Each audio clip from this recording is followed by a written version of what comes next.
I go to the University of Waterloo, but I did go to Laurier before this.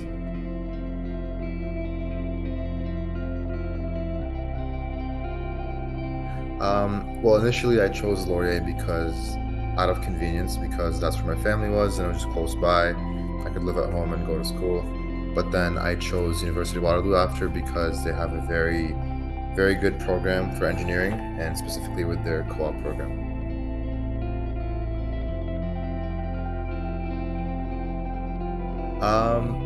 I think so, yeah, but that was just mostly because of my parents' influence and the idea of you have to pursue higher education and university is the way to go.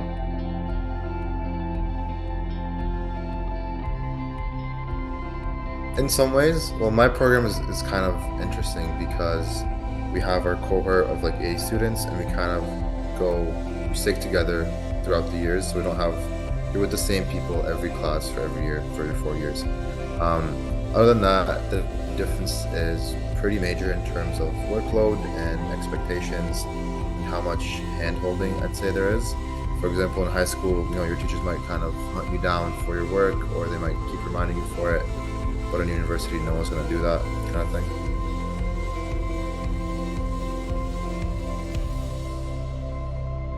So at Laurier, I was doing economics, and now in Waterloo, I'm doing architectural engineering.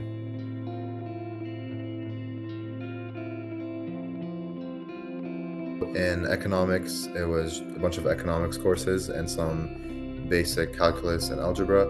And then in engineering, there's more like, physics, mechanics, even more advanced math and calculus.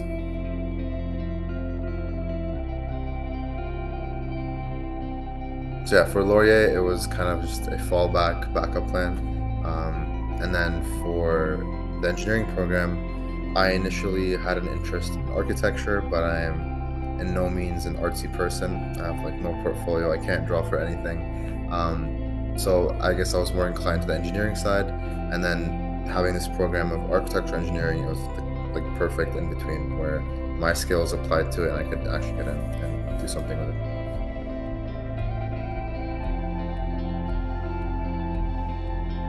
Yeah, I would recommend anyone to go to University of Waterloo for any program that has co-op. The co-op program, if you guys are not aware of it, is pretty much you have 4 months of school and then you do 4 months internship and then you kind of repeat and rinse and repeat. And I think the university has a very good framework and structure to help students kind of get the necessary skills and knowledge to excel in those internships. And they have a good network for people like that. It gives you so much life experience and you graduate with money you earn during your internships and then also a very, very big lead over your peers at schools that don't have those internships.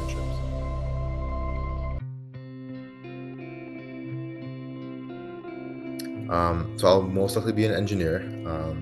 But then there's in my industry and like the construction industry, there's a wide variety of things you can do. So I can be a designer, I can be like an on-field, on-site person that deals with that kind of stuff. I can be doing drawings and stuff like that. So I haven't decided yet, to be honest with you. So